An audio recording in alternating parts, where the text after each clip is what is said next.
Good morning বন্ধুরা, কেমন আছো সবাই? আশা করি সকলে খুব ভালো আছো। আমরাও খুব ভালো আছি। Reach journey me and my সানে আমি সুমিত্রা তোমাদের সকলকে জানাই স্বাগতম। আজকে ছেলের স্কুল নেই, আজকে শনিবার। এই শনিবারটা ছুটি আছে, তো বাড়িতেই আছে। দুজনেরই উঠতে সেই জন্য একটু দেরি হয়েছে। তো উঠে আমি জামা কাপড়গুলো মেলে নিলাম, ওকে ব্রাশ করতে দিয়েছি। আমার সব কিছুই হয়ে গেছে। আমার একটু খিদেও পেয়ে গেছে। তো আগের দিনে যে কেকটা কেটে রেখেছিলাম সেটা আমার খাওয়া হয়নি। বিছানা গোছাতে এসে কেকটা নিয়েই চলে এসেছি আর খানিকক্ষণ বসে পড়েছি ঢাকা নিয়ে। তো কেকটা খেয়ে নিয়ে তারপরে বিছানা গোছাবো। একা একা থাকলে যা হয়, নিজের মতো করে নিজের সময় বুঝে বা নিজের ইচ্ছা মতো এরকম করে করা হয়। বেশ ভালোই, খারাপ নয়। একা একা থাকতে থাকতে অনেক কিছু জিনিস যেগুলো পরিবর্তন হয়েছে সেগুলো আমার ভালোই লাগছে। যেমন আগে রান্নাবান্নার দিকটা অনেক কিছু মানে নিজের মর্জি মতো হতো না। এখন সেটা একদম নিজের মর্জি মতোই করি আমি। নিজের যা ইচ্ছা হয় সেটাই করি। নিজের খেতে যেতে ইচ্ছা করে বা কখনো কিছু করতে ইচ্ছা করলো না, একেবারেই সিম্পল রান্না করলাম। যেরকম আজকেই সকালবেলা একটু বাঁধাকপি খুব অল্প পরিমাণ পড়ে রয়েছে, 4 ভাগের 1 ভাগ। ওটার সঙ্গে একটু আলু দিয়ে একটুখানি ওই কী বলে চচ্চড়ি মতো করে নিয়ে একটু দুজনের রুটি খাওয়ার মতো করে নেবো, তাহলে পরে জলখাবারে হয়ে যাবে। আর দুপুরবেলার জন্য সেরকম কিছু রান্না করব না, এমনিতেও নিরামিষ আজকে। তো দুপুরবেলা আজকে খুব হালকার মধ্যেই রান্না করব। শিম ভাজা আর টমেটো দিয়ে ডাল আর একটু আলুর চোখা করব। এই আলুর চোখাটা খেতে আমার খুব ভালো লাগে আর আমার ছেলেরও খুব ভালো লাগে। আর যখন শিম ভাজা এইবারে প্রথম ওকে খাইয়েছি, আমি শিম ভাজাটা করি একটু পেঁয়াজ টেয়াজ দিয়ে, সেই জন্য ওর আর একটু মিষ্টি দিই, মিষ্টি মিষ্টি করি, তো সেই জন্য খেতে ভালো লেগেছে। তো এই জন্য ভাবলাম যে একদম হালকা পাতলার মধ্যে করি। রোজ দিন মাছও খেতে হবে না, রোজ দিন পনিরও খেতে হবে না। কখনো কখনো এরকম হালকা ফুলকার মধ্যে খেতে আমার ভালোই লাগে। তো সেই জন্য ছেলেকেও সেরকমভাবেই অভ্যেস করানোর চেষ্টা করছি। আজকে একটু ছেলের ব্লেজারটা ভিজিয়ে দেবো, ব্লেজার আর স্কুলের ব্যাগটা। ব্লেজারটা আমি শ্যাম্পু দিয়ে আর নয়তো ইজি দিয়েই কাচ্ছি। তো ইজিটা যেহেতু শেষ হয়ে গেছে সেই জন্য শ্যাম্পু দিয়েই, যেটা আমি মাথায় ইউজ করি সেটা দিয়েই কাচ্ছি। খারাপ হয় না, ভালোই পরিষ্কার হয় আর একটা সুন্দর গন্ধও বেরোয়, তো ভালো লাগে। তো এটা বেশিক্ষণ ভিজিয়ে রাখবো না, খানিকক্ষণ ভিজিয়ে রেখে তারপরেই কেচে দেবো। আর স্কুল ব্যাগটা একটু বেশিক্ষণ ভিজিয়ে রাখবো, কারণ ওটা কাচার একেবারেই সুযোগ হয় না। সুযোগ হলেও মনে থাকে না। সবসময় যেহেতু ওর মধ্যে বই-টই থাকে, ওটার দিকে ওর অতটা খেয়াল পড়ে না। আর এই শীতকালে প্রত্যেক দিনই যেহেতু ব্লেজারটা লাগছে, এই ব্লেজারটাও কাচা হচ্ছিল না। কখনো কখনো সুযোগ পেলে পরেও হয়তো রোদ উঠছে না বা মনে থাকছে না, এরকম করে করে না হচ্ছিল না। তো আজকে ব্লেজারটা কেচে নিই।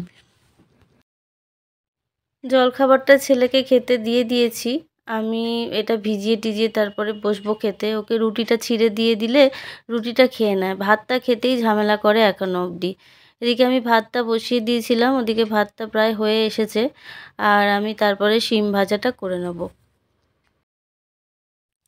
প্রায় দিনই তোমরা অন্য রকমের রান্না দেখো, যেরকম মাছ, মাংস, ডিম, পনির, এটা সেটা রান্না দেখো। তো আজকে একদম সিম্পল যে রান্না কখনো কখনো আমি করে খাই এরকম ধরনের, তো সেটাও আজকে তোমাদের সাথে শেয়ার করলাম। আমার মতো আশা করি অনেকেই আছো যারা এরকম মানে ছিমছাম খাবার পছন্দ করো। আমার ঠিক রোজ রোজ ঝোল তরকারি ভালো লাগে না।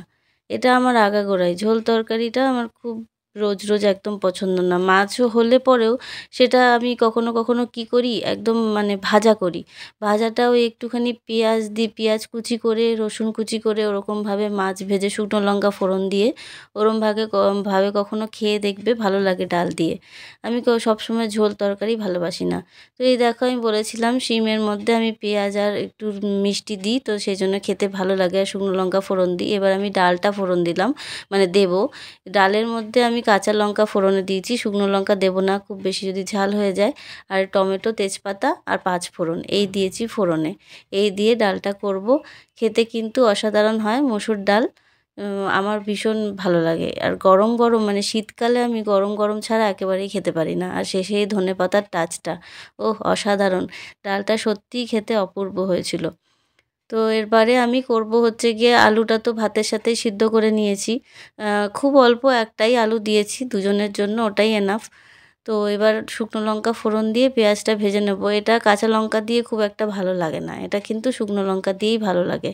আর একটা যেহেতু দিয়েছি মনে হয় ছেলে খেয়ে নেবে।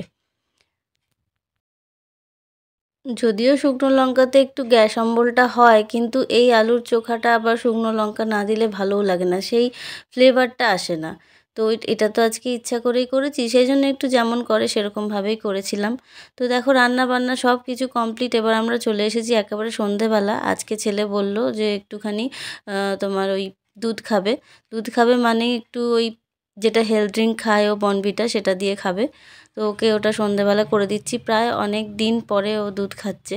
আর ওকে করে দেওয়ার পরে এবারে দেখো এই যে চা পাতাটা তোমরা দেখতে পাচ্ছ, এটা একজন আমাকে গিফট করেছে। এটা ফ্লেভার চা পাতা, নেপালের। এটা আমাকে গিফট করেছে, আমার খুবই প্রিয় একটা জিনিস আমাকে গিফট করেছে। আমি খুবই খুশি, সেজন্য তোমাদের সাথে শেয়ার করলাম। আর এটা দিয়ে প্রথমবার চা করেও তোমাদের সামনে দেখাবো, আর কেমন খেতে হয়েছে সেটাও তোমাদেরকে দেখাবো। আমি তো শুধু ফ্লেভার চা দিলে হবে না, কারণ আমি এটা র চা করছি না, তার সাথে আমার চা পাতাও মিশিয়েছিলাম যাতে কালারটা আসে। কালারটা না হলে তো দুধ চায় ভালো লাগবে না, সাদা সাদা। আর ফ্লেভারের জন্য ওই চা পাতাটা দিয়েছি। চাটা ফুটতে ফুটতেই এত অসাধারণ একটা গন্ধ বেরোচ্ছে যে কি বলবো, আমার তো জিভে জল চলে এসেছে। আর চায়ের জন্য তো আমি পাগল, জানোই তোমরা। চাটা খেতে মানে দেখতে যতটা সুন্দর হয়েছিল তার থেকে খেতে আরও বেশি ভালো হয়েছিল, কারণ আমি আমার যে কালার চাটা সেটা কম দিয়েছিলাম, ফ্লেভারটা যাতে বেশি ভালো বুঝি বলে। প্রথমবার যেহেতু সে আমাকে খেয়ে জানাতে বলেছিল, তো একদম শেষে চিনি দিয়ে যেরকম বন্ধ করে দিই আমি, সেরকমভাবেই বন্ধ করে দিয়ে ফ্লেভার চায়ে আমি কি করি, ঢাকা দিয়ে রাখি। ঢাকা দিয়ে রাখলে আর একটু ভালো গন্ধটা আসে। তো এরপরে চাটা ছেঁকে নিয়ে ও দুধ খাবে, আমি চাটা নিয়ে বসে পড়বো আর তারপরে ওকে পড়াবো। তো চলো বন্ধুরা, আজকের মতো ভিডিওটা এখানেই শেষ করছি। আশা করি সকলে তোমরা পছন্দ করো আমাদের ভিডিও, সেই জন্যেই সাথে আছো, এখনও দেখছো সবাই। তো একটা লাইক করে দিও অবশ্যই। আমি হচ্ছি সুমিত্রা, আমার ছেলে রিতম। আমি একজন সিঙ্গেল মাদার। আমাদের দুজনের এই ছোট্ট পরিবার। এই ভিডিও তোমাদের কেমন লাগে একটু জানিও। তো চলো আজকের মতো এখানেই শেষ করি, টাটা।